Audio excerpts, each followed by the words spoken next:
நீங்கள் பார்த்து கொண்டிருப்பது உங்கள் ஜாஷ்வா டிவி. சகல ஜனங்களுக்கும் நற்செய்தி.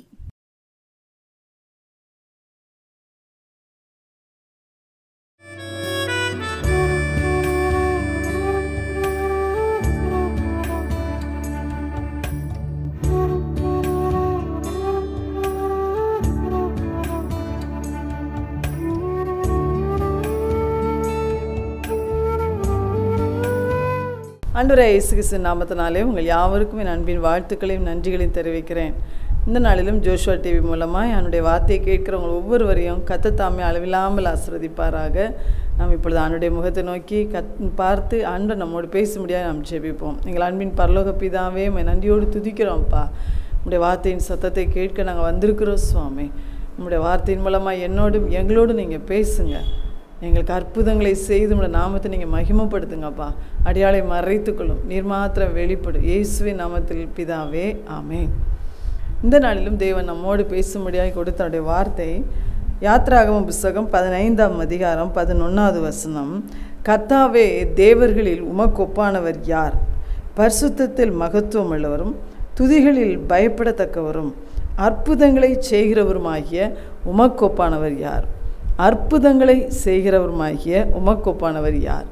நம்முடைய ஆண்டவர் அற்புதங்களை செய்கிறவர். அந்த தலைப்பில் தான் இன்றைக்கி நம்ம ஆண்டுடைய வார்த்தையை தியானிக்க போகிறோம். அந்த வார்த்தையின் வழியாக உங்களோடு என்ன காரியங்களை பேசுகிறாரோ அதன்படியாகவே நிச்சயமாகவே அவருடைய வார்த்தையின்படி நம்முடைய வாழ்க்கையிலே நம்முடைய குடும்பத்தில் அவர் அற்புதங்களை செய்வார். அவர் செய்ய வல்லவராய் இருக்கிறார். நாம் அதை விசுவாசிப்போம். ஆண்டவர் சொல்கிறார், அவர் அற்புதங்களை செய்கிறவர். நம்முடைய ஆண்டவரை போல அற்புதங்களை செய்வதில் யாரையுமே ஒப்பிட முடியாது. தேவர்களில் உமக்கு ஒப்பானவர் யார்? அவர் அற்புதங்களை செய்கிற தேவன். இன்றைக்கி ஆண்டவர் என்னென்ன அற்புதங்கள்லாம் நம்முடைய வாழ்க்கையில் எல்லா அற்புதங்களையும் அவர் செய்ய வல்லவர். இன்றைக்கு ஒரு 3 காரியத்தை கர்த்தர் நம்மோடு பேசுகிறார். 2 ராஜாக்களின் புஸ்தகம் 4ஆம் அதிகாரம் 2ஆம் வசனம். 2 ராஜாக்கள் 4ஆம் அதிகாரம் 2ஆம் வசனத்தில் ஒரு அற்புதத்தை அந்த இடத்துல ஆண்டவர் செய்கிறார். யாருக்கென்றால், கடன் பிரச்சனையினாலே பாதிக்கப்பட்ட ஒரு கர்த்தருடைய பிள்ளையின் குடும்பத்தை ஆண்டவர் அந்த கடனிலிருந்து விடுவித்த ஒரு அற்புதம் அங்கே எழுதப்பட்டிருக்கிறது. 4ஆம் அதிகாரம் 1ஆம் வசனத்தில் பாருங்கள். தீர்க்கதரிசிகளுடைய புத்திரரில் ஒருவனுக்கு மனைவியாக இருந்த ஒரு ஸ்திரீ எலிசாவை பார்த்து, எலிசா தீர்க்கதரிசி வாழ்ந்த காலத்தில் தீர்க்கதரிசின் புத்திரருடைய மனைவி ஒரு பெண் எலிசாவை பார்த்து சொல்லுகிறாள், உமது அடியானாகி என் புருஷன் இறந்து போனான், உமது அடியான் கர்த்தருக்கு பயந்து நடந்தான் என்பதை அறிவீர். கடன் கொடுத்தவன் இப்போது என் 2 குமாரரையும் தனக்கு அடிமைகளாக்கி கொள்ள வந்தான். அப்போ அந்த ஸ்திரீயினுடைய புருஷன் இறந்து போனார். அந்த புருஷன் எப்படிப்பட்டவர்? கர்த்தருக்கு பயந்து நடக்கிறவர். அப்போ அவருக்கு ஒரு கடன் வாங்கி இருந்திருக்கிறார். அவருக்கு ஒரு கடன் பிரச்சனை இருந்திருக்கு. அவர் இறந்தவுடன் தானே கடன் கொடுத்தவன் அந்த சகோதரியுடைய 2 பிள்ளைகளையும் 2 குமாரரையும் தனக்கு அந்த கடனுக்கு ஈடாக தனக்கு அடிமையாக மாற்றிக்கொள்வதற்கு அவன் வந்தான். அப்போ தான் அந்த தீர்க்கதரிசியின் மனைவி தீர்க்கதரிசியாகிய எலிசாவிடத்தில் தன்னுடைய பிரச்சனையை சொல்லுகிறார். நம்ம இன்னைக்கு நிறைய நேரம் நம்முடைய கர்த்தரால் பயன்படுத்தப்படுகிற ஊழியர்களை இடத்துல போய் நம்முடைய பிரச்சனைகளை சொல்லி நமக்காக ஜெபிக்க சொல்கிறோம் இல்லையா? அதே போல் அந்த பெண் சொன்னாங்க. சொன்ன உடனே அப்போ எலிசா என்ன சொல்கிறார்? அந்த சம்பவத்தை நீங்கள் வாசித்து பார்த்தீங்கன்னா, உங்ககிட்ட என்ன இருக்குது, நான் உனக்கு என்ன செய்யணும் அப்படின்னு கேட்குறார். அப்பா அவள் என்கிட்ட என்ன இருக்குதுன்னு சொன்னதுக்கு ஆண்டவரே அவன் சொல்கிறா, என்கிட்ட ஒரு குடம் எண்ணெய் அல்லாமல் வேறு எதுவும் என் வீட்டில் இல்லை. அவன் வீட்டில் ஒரே ஒரு குடம் எண்ணெய் மட்டும்தான் இருக்குது, வேறு எதுவுமே எனக்கு இல்லை அப்படின்னு சொன்னோடனே அப்போ அந்த தீர்க்கதரிசி என்ன சொல்கிறாரு, நீ போய் உன் அயல் வீட்டுக்காரங்க எல்லார்ட்லேயும் நிறைய வெறும் பாத்திரங்களை கேட்டு வாங்கிட்டு உன் வீட்டுக்குள்ளே போய் உன் பிள்ளைகளோடு சேர்ந்து நின்று கதவை பூட்டி கொண்டு அந்த எண்ணெயை ஒவ்வொரு பாத்திரங்களிலும், அந்த வெறும் பாத்திரமாக இருக்கலாம் அந்த பாத்திரங்களெல்லாம் நீ வார்த்து நிறைந்ததெல்லாம் ஒரு பக்கத்தில் வைன்னு சொன்னார். அந்த பெண் அந்த வார்த்தையை நம்பி அப்படியே போய் அதே மாதிரி பாத்திரங்களை பக்கத்து வீட்டில் போய் பாத்திரங்களெல்லாம் வாங்கிட்டு அந்த எண்ணெயை அந்த ஒவ்வொரு பாத்திரமாய் ஊற்ற அந்த எண்ணெய் பெருகி கொண்டே இருக்கிறது. அப்போ நிறைய பாத்திரங்கள் வாங்கிட்டு நிரப்பிட்டாங்க. கடைசியில் மகனிடத்தில் அந்த பெண் சொல்கிறாங்க, இன்னும் ஒரு பாத்திரம் கொண்டு வா அப்படின்னு சொல்கிறாங்க. இனிமேல் வேறு பாத்திரம் இல்லை என்று சொல்லி அவங்களுடைய பிள்ளை சொன்னவுடன் தானே அந்த எண்ணெய் நின்று போயிற்று. அப்போ போய் அதை உடனே போய் தேவனுடைய மனுஷனாகிய எலிசாவிடத்தில் போய் மறுபடியும் அந்த ஸ்திரீ போய் அறிவிக்கிறாங்க.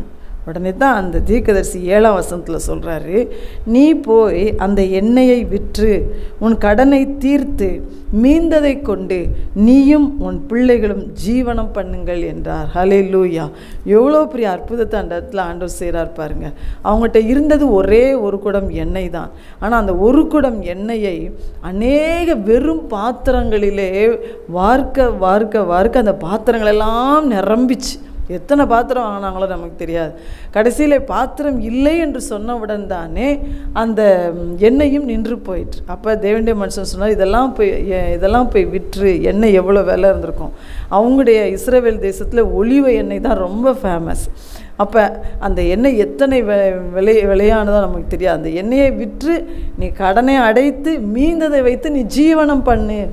அப்போ ஆண்டவர் இந்த இடத்துல ஒரு கர்த்தருடைய பிள்ளையின் குடும்பத்தில் இருந்த கடன் பிரச்சனையை அவர் தீர்த்த ஒரு அற்புதத்தை இந்த இடத்துல எழுதி வச்சிருக்கிறார். அப்போ இன்றைக்கு நம்முடைய கர்த்தருடைய வசனத்தை கேட்கிற நம்மள அநேக குடும்பங்களுக்குள்ள கடன் பிரச்சனைகள், கடன் பாரங்கள், ஐயோ இந்த கடனை நான் எப்படி அடைக்க போகிறேன்னு சொல்லி நிறைய குடும்பங்களுக்குள்ளே தவிப்பு, நிறைய குடும்பங்களுக்குள்ள நிறைய கர்த்தரை அறியாத உலக மக்கள் இன்னைக்கு கடன் நிமித்தம் தற்கொலையில் போய் நிறைய பேர் தங்களோட வாழ்க்கையை முடிச்சிடுறாங்க. ஆனால் கர்த்தருடைய பிள்ளைங்க நம்ம தற்கொலைன்னு போகாவிட்டாலும் அதுவே ஒரு பெரிய பாரமாகவும் கவலையாகவும் நிறைய பேர் வீடுகளுக்குள்ளே இருக்கிறோம். ஆனால் இயேசு சொல்லுகிறார், இந்த கடன் பிரச்சனையும் தீர்த்து உங்களுக்கு ஒரு அற்புதத்தை செய்ய இயேசு வல்லவராய் இருக்கிறார். ஹல்லேலூயா! அதுதான் இன்னைக்கு ஆண்டவர் சொல்றார், அவர் அற்புதங்களை செய்கிறவர். அப்போ இதை நம்ம நம்பணும், விசுவாசிக்கணும். அந்த பெண்ணுடைய குடும்பத்தில் நடந்ததை பாருங்க. அந்த மனிதன் கர்த்தருக்கு பயந்து நடந்தார். நீங்களும் கூட கர்த்தருக்கு பயந்து நடக்கிற பிள்ளைகளா? இந்த வார்த்தையை கேட்கிறவங்க நீங்கள் கர்த்தருக்கு பயந்து நடக்கிறவங்களா? கர்த்தருக்கு பயந்து நடக்கிற குடும்பமாய் நீங்கள் இருப்பீர்கள் என்றால் கட்டாயம் தேவன் உங்கள் கடன் பிரச்சனையிலேருந்து உங்களுக்கு ஒரு விடுதலை தருவார். ஹல்லேலூயா! அது எவ்வளோ பெரிய பிரச்சனையாக இருந்தாலும் ஆண்டவருக்கு அது லேசான காரியம். இதை நம்ம விசுவாசிக்கணும். கர்த்தருக்கு பயந்த ஒரு குடும்பமாக நம்ம மாறணும். கர்த்தருக்கு பயந்து நடக்கிறதுனா என்ன? தீமையான எல்லா காரியங்களையும் வெறுத்து தேவனுக்கு பிரியமான ஒரு பரிசுத்தமான ஒரு வாழ்க்கை வாழணும். பாவத்தை விட்டு நீங்கள் விலகி ஓடிடணும். தீமையை நீங்கள் வெறுக்கணும். அதுதான் கர்த்தருக்கு பயப்படுற பயம். அப்போ அப்படிப்பட்ட பயம் உள்ளவர்களாக இதுவரைக்கும் நீங்கள் இல்லாட்டா கூட இனிமேல் நீங்கள் ஆண்டவருக்கு உங்களை ஒப்புக்கொடுங்க. ஆண்டவர் உங்கள் கடன் பிரச்சனையிலேருந்து உங்களுக்கு விடுதலை தருவார். அடுத்து அந்த ஸ்திரீ என்ன பண்ணாங்க? வெறும் பாத்திரத்தை வாங்கி நீ இந்த எண்ணெயை ஊற்றுன்னு சொன்னாங்க. அவங்க அந்த வார்த்தையை அப்படியே நம்பினாங்க. நிறைய பேர் நம்ம எப்படி கேட்போம், ஒரு குடம் எண்ணெயை எப்படி இத்தனை பாத்திரத்தில் ஊற்ற முடியும் அப்படின்னு நம்ம நினைப்போம். அது அற்புதம் கிடையாது. தேவன் அதைத்தான் நிரம்பி வழிய செய்தார். அதை தான் பெருக பண்ணினார் ஆண்டவர். அப்போ அந்த அற்புதத்தை செய்தார். அவள் கர்த்தருடைய வார்த்தையை தீர்க்கதரிசியின் மூலமாய் சொல்லப்பட்ட தீர்க்கதரிசி யாருடைய தீர்க்கதரிசி? கர்த்தருடைய தீர்க்கதரிசி. அவங்க கர்த்தருடைய வாயாய் இருந்து செயல்படுறவங்க. கர்த்தருடைய வார்த்தையை தான் அவங்க சொல்கிறாங்க, தங்களுடைய சுய வார்த்தையை அவங்க சொல்லலை. அந்த வார்த்தையை அப்படியே நம்பி அந்த ஸ்திரீ போனாங்க. போய் அதை அப்படியே அவங்க என்ன செய்ய சொன்னாரோ அதை அப்படியே செய்தார்கள். அதுதான் விசுவாசம். அப்போ ஆண்டவர் சொல்லுகிறார், நீங்கள் கர்த்தரை நம்புங்கள்.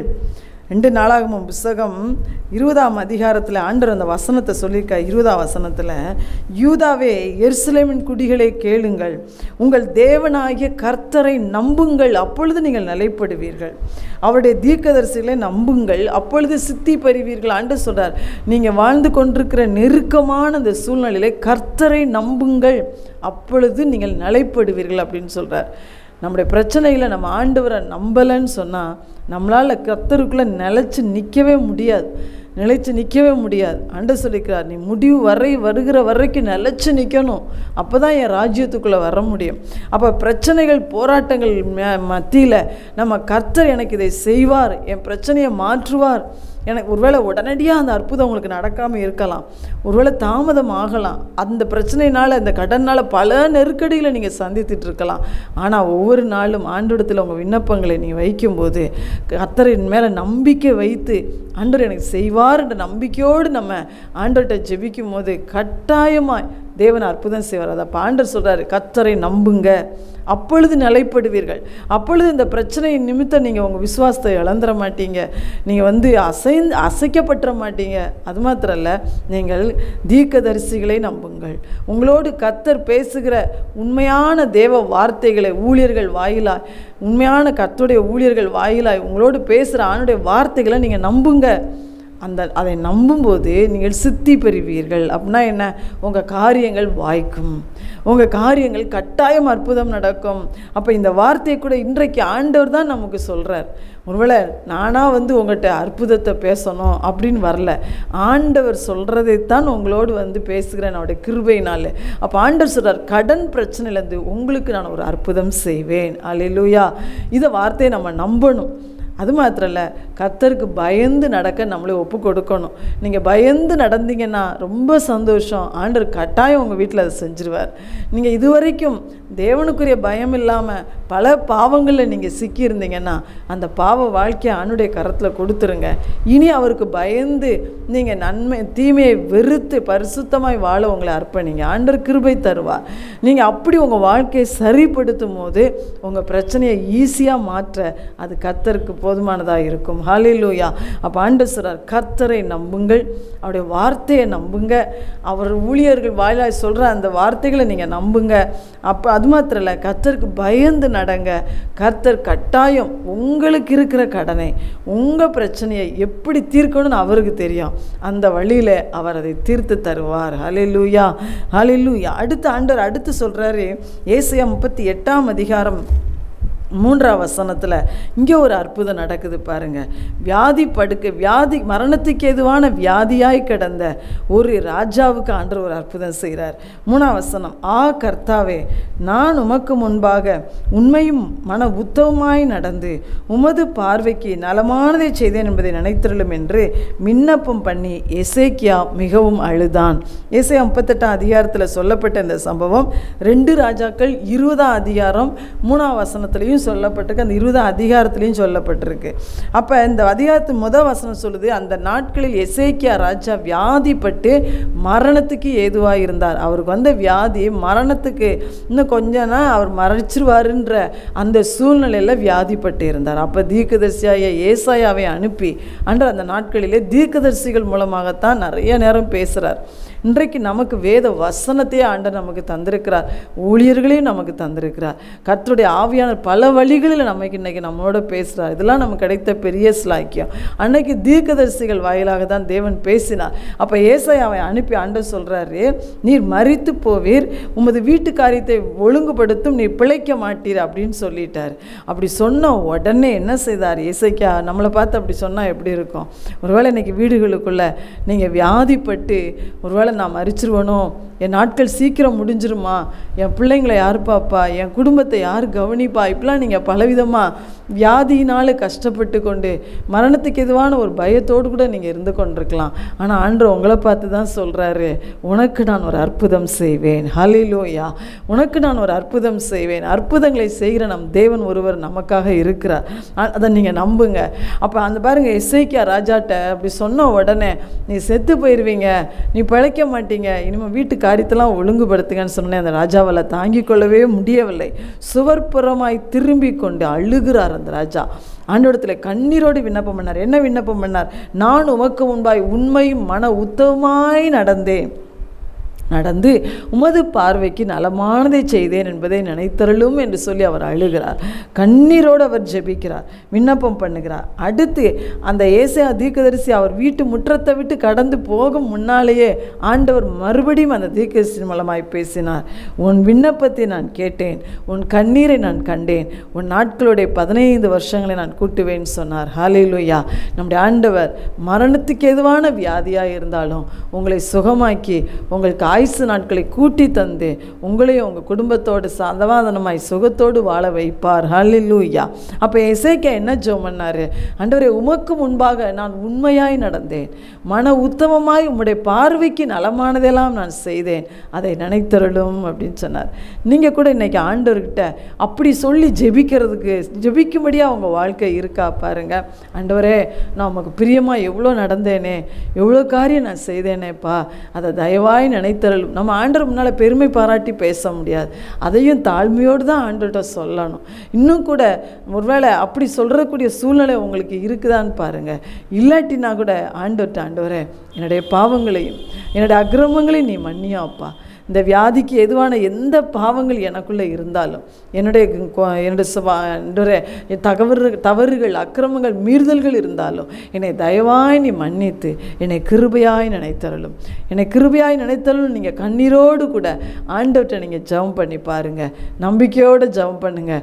ஆண்டவர் கட்டாயம் உங்கள் கண்ணீரை துடைப்பார், உங்கள் விண்ணப்பத்தை கேட்பார், உங்கள் மரண படுக்கையை வியாதி படுக்கை அவர் மாற்றுவார், உங்களுக்கு ஆயுசு நாட்களை அவர் கூட்டி தருவார். ஹல்லேலூயா. அதனால் ஆண்டவர்கிட்ட கேட்க நீங்கள் யோசிக்காதீங்க. நம்ம ஆண்டவர் அற்புதங்களை செய்கிறவ. ஆண்டவரே என் பிள்ளைங்க காரியத்தை இன்னும் நான் நடத்தி முடிக்கலையே, இன்னும் என் குடும்பத்தில் எவ்வளோ காரியம் இருக்கப்பா, இன்னும் நான் என் ஊழிய காரியங்கள் எவ்வளோ செய்யணும், எனக்கு ஜீவனை கிருபையாய் தாரும் நீங்கள் கேட்டு பாருங்கள். உங்களை அர்ப்பணித்து உங்களை தாழ்த்தி நீங்கள் கெஞ்சுங்க. நீங்கள் ஒருவேளை ஆண்டவருக்கு பிரியமாக நடந்துருதுன்னா அதையும் கூட தாழ்மையோடு ஆண்டவர்கிட்ட சொல்லுங்கள். இல்லை நான் அந்த அளவுக்கு ஆண்டவர்கிட்ட சொல்கிற அளவுக்கு நான் நடக்கலை அப்படின்னா அதையும் ஆண்டவரிடத்தில் அறிக்கை பண்ணி, ஆண்டவரே என் பாவங்களை மன்னியும், எனக்கு இறங்கும் நீங்கள் சொல்லுங்கள். கட்டாயம் கர்த்தர் இறங்குவார். ஹல்லேலூயா. உங்களுக்கு ஒரு அற்புதம் செய்வார். அந்த வார்த்தையை தேவன் தான் சொல்லுகிறார். அதனால் கட்டாயம் உங்களுக்கு அதை செய்வார். அடுத்து மூன்றாவதாக ஆண்டு இன்னொரு காரியம் சொல்கிறார். பிலிப்பியரின் புஸ்தகம் 4ஆம் அதிகாரம் 19ஆம் வசனத்தில் பவுல் ஒரு வசனம் சொல்லுகிறார். என் தேவன் தம்முடைய ஐஸ்வர்யத்தின்படி உங்கள் குறைவை எல்லாம் கிறிஸ்து இயேசுவுக்குள் மகிமையிலே நிறைவாக்குவார். அடுத்த ஆண்டு சொல்கிறாரு, குறைவையெல்லாம் நிறைவாக்குகிற அற்புதங்களை தேவன் நம்முடைய வாழ்க்கையிலே அவர் செய்வார். அல்லேலூயா. நம்ம வீட்டில் எவ்வளோ குறைவு இருக்கலாம், சரீர பிரகாரமாக உலக பிரகாரமாக உங்கள் குடும்பத்தில் நிறைய குறைவுகள் இருக்கலாம். அந்த குறைவை எல்லாம் நிறைவாக்குற அற்புதங்களை கர்த்தர் செய்வேன் என்று நமக்கு வாக்கு கொடுக்கிறார். அது மாத்திரம் இல்லை, ஆவிக்குரிய குறைவுகள் என்ன விதமான குறைவுகளாக இருந்தாலும் தேவன் அதை நிறைவாக்குவார். இந்த வார்த்தையை யாருக்கு பவுல் அப்போஸ்தலன் சொல்லுகிறார், எந்த சூழ்நிலையில் சொல்கிறார் பாருங்க. பிலிப்பியர் என்ற சபை மக்களுக்கு அவர் கடிதம் எழுதும்போது தான் அவர் சொல்கிறார். அப்போ பிலிப்பியரை குறித்து அவர் சொல்லும்போது சொல்கிறாரு, 15ஆம் வசனத்துலேருந்து நீங்கள் வாசித்து பாருங்கள். இந்த பிலிப்பியர் பவுலுடைய ஊழியத்தின் தேவைகளை அவர்கள் சந்திக்க மனப்பூர்வமாய் பொருளுதவி செய்தார்கள். அதை அந்த வசனத்தில் அவர் எழுதுகிறார். அவங்க சுவிசேஷத்தை அறிவித்தவர் பவுல். நாடுகள் தோறும் அவர் தேசங்கள் தோறும் போய் சுவிசேஷத்தை அறிவித்தார். பட்டணம் பட்டணமாய் போய் அவர் சுவிசேஷத்தை, இயேசுவின் சுவிசேஷத்தை அவர் அறிவித்தார். நிறைய பாடுகள் மத்தியில், குறைவுகள் மத்தியில் அவருடைய ஊழியத்தை செய்தார், உண்மையாய் செய்தார். அந்த உண்மையான ஊழியக்காரனுக்கு இந்த பிலிப்பு சபை மக்கள் சுவிசேஷத்தை அறிவிக்கிற இந்த ஊழியக்காரனுக்கு வேண்டிய பண தேவைகளை, பொருள் உதவிகளை கொடுத்து அவங்க அனுப்பினாங்க. அப்போ பவுல் சொல்லுகிறார் 18ஆம் வசனத்தில், உங்களால் அனுப்பப்பட்டவைகளை சுகந்த வாசனையாய் தேவனுக்கு பிரியமான பலியாய் நான் பெற்றுக்கொண்டேன்னு சொல்கிறார். நம்ம உண்மையான ஊழியம் செய்கிற ஊழியர்களுக்கு, மிஷனரிகளுக்கு, கர்த்தருடைய சுவிசேஷத்தை அறிவிக்கிறவர்களுக்கு நம்முடைய பணங்களை, நம்முடைய பொருளுதவிகளை அனுப்பும்போது அது தேவனுக்கு பிரியமான பலியாக இருக்கிறது, அது தேவனுக்கு சுகந்த வாசனையாக இருக்கிறது. அப்போ ஆண்டவர் சொல்கிறாரு, சுகந்த வாசனையாக இருக்கிறது. பவுல் சொல்கிறாரு, அப்படிப்பட்ட அந்த மக்களை பார்த்து தான் சொல்கிறாரு, நீங்கள் அப்படி அனுப்புனனால நான் திருப்தி அடைந்திருக்கிறேன் அப்படின்னு சொல்லிட்டு தான் என் தேவன் தம்முடைய ஐஸ்வர்யத்தின்படி உங்கள் குறைவையெல்லாம் கிறிஸ்து இயேசுவுக்குள் மகிமையிலே நிறைவாக்குவார். வார்த்தையை கேட்டுக்கொண்டிருக்கிற நீங்கள் கூட உங்களுக்கு கர்த்தர் கொடுத்திருக்கிற ஆசீர்வாதத்தில் இருந்து உண்மையாய் கர்த்தருடைய ஊழியத்தை செய்கிற தேவனுடைய பிள்ளைகளுக்கு, தேவனுடைய ஊழியர்களுக்கு வேண்டிய உதவிகளை நீங்கள் உங்களால் ஆன மட்டும் நீங்கள் செய்து பாருங்கள். கர்த்தர் உங்கள் குறைவையெல்லாம் அவர் நிறைவாக்குவார். ஹல்லேலூயா. அப்படி தான் அன்னைக்கு பிலிப்பு மக்கள் செய்தாங்க. ஆண்டவர் சொல்கிறார், இந்த சிறியரில் ஒருவனுக்கு எதை செய்தீர்களோ அதை எனக்கே செய்தீர்கள். அந்த சிறியர் என்று யாரை சொல்கிறார்? அவருடைய பிள்ளைகளைத்தான் சொல்கிறார். இன்றைக்கி எத்தனையோ ஊழியர்கள் நெருக்கத்தோடு, கஷ்டத்தோடு, பாடுகளோடு ஊழியங்களை செய்கிறவங்க இருக்கிறாங்க, உண்மையாய் செய்கிறவங்க இருக்கிறாங்க. அதை நீங்கள் சரியாய் நிதானித்து அப்படிப்பட்ட ஊழியர்களுக்கு உங்களால் ஆன உதவிகளை நீங்கள் செய்யும்போது கர்த்தர் சொல்கிறார், உங்கள் குறைவை நிறைவாக்குற அற்புதம் உங்கள் வீட்டுக்குள்ளே நடக்கும். ஏனென்றால் அவருடைய ஊழியக்காரனின் குறைவை குறைவை நாம் நிறைவாக்கணும் அல்லவா? அப்போ நம்முடைய ஊழியர்கள் நம்முடைய வீட்டின் குறைவை அவர் என்ன செய்வாராம்? நிறைவாக்குவேன் என்று வாக்கு கொடுக்கிறார். ஹல்லேலூயா. தேவன் அவருடைய ஐஸ்வர்யத்தின்படி அதை செய்வாராம். அவருடைய ஐஸ்வர்யம் எவ்வளோ அதிகமானது, மகிமையிலே அதை நிறைவாக்குவாராம். அது எவ்வளோ உன்னதமான ஒரு ஆசீர்வாதமாக அது இருக்கும் பாருங்க. அப்போ குறைவுகளை நிறைவாக்குற அற்புதங்களை தேவன் உங்களுக்கும் எனக்கும் செய்வார். அடுத்து கடன் பிரச்சனையிலிருந்து நம்மை உங்களை விடுவிக்கிற ஒரு அற்புதத்தை தேவன் கட்டாயம் செய்வார். வியாதி படுக்கையில் மரணத்துக்கு எதுவாக நீங்கள் இருந்தாலும், அல்லாவிட்டால் அது மற்ற பல வியாதிகளால் நீங்கள் பாதிக்கப்பட்டு இருந்தாலும் கர்த்தர் அதிலிருந்து உங்களை விடுதலையாக்குற அற்புதத்தை தேவன் உங்களுக்கு செய்வேன் என்று வாக்கு கொடுக்கிறார். ஹல்லேலூயா. இந்த அற்புதத்தின் தேவன் நம்முடைய வீட்டுக்குள்ள, நம்ம வாழ்க்கைக்குள்ள அவர் கடந்து வரும்படியாகவும் அற்புதங்களை செய்து அவருடைய நாமத்தை மகிமைப்படுத்தும்படியாகவும் அவனுடைய சமூகத்தில் நம்ம ஜெபம் பண்ணுவோம்மா. எங்கள் அன்பின் பரலோக பிதாவே, எங்களுக்காக அற்புதங்களை செய்கிறவரே, உம்மை நன்றியோடு நாங்கள் துதிக்கிறோம்ப்பா. இப்பொழுது உம்முடைய வார்த்தையை கேட்டுக்கொண்டிருக்கிற ஒவ்வொருவர் வீடுகளுக்குள்ளும் நீ அற்புதங்களை செய்கிறவராய் கடந்து செல்லுவீராக. கடன் பிரச்சனையோடு தவிக்கிற உம்முடைய பிள்ளைகளுக்கு இந்த கடனிலிருந்து விடுதலை கொடுக்கிற ஒரு அற்புதத்தை ஆண்டவரே உம்முடைய பிள்ளைகள் ஒவ்வொருவருக்கும் நீ செய்வீராக அப்பா. வியாதி படுக்கையில் மரணத்துக்கு இதுவான வியாதியினாலும் அல்லாவிட்டால் பல்வேறு வேதனையினாலும் கண்ணீரோடு உம்மிடத்தில் ஜெபிக்கிற பிள்ளைகளுக்கு அவங்க கண்ணீரை கண்டு அவங்க விண்ணப்பத்தை கேட்டு ஆண்டவரே இந்த வியாதியிலிருந்து ஒரு விடுதலை நீ கொடுக்கும்படியாக நாங்கள் ஜெபிக்கிறோம் ஐயா. இன்னும் குறைவுகளை நிறைவாக்குற அற்புதங்களை ஒவ்வொரு குடும்பத்திலும் தேவன் செய்யுங்கப்பா. ஒவ்வொருவரும் வசனத்தின்படியே தங்களை அர்ப்பணித்து கொள்ள, உமக்கு பயந்து நடக்க, உமக்கு பிரியமாய் நடக்க, உம்முடைய உண்மையான ஊழியர்களை தங்களுடைய குறைவிலும் கொடுத்து ஆதரிக்க ஆண்டவரே நீ கிருபை தரும்படியாக நாங்கள் ஜெபிக்கிறோம். அற்புதங்களை செய்கிற தேவன் உம்முடைய அற்புத நாமத்தை மகிமைப்படுத்தும்படியாக ஜெபிக்கிறோம். வார்த்தையின் வல்லமை நீ வெளிப்படுத்துவீராக. உம்முடைய நாம மாத்திரம் மகிமைப்படட்டும். இயேசுவின் நாமத்தில் பிதாவே, ஆமென்.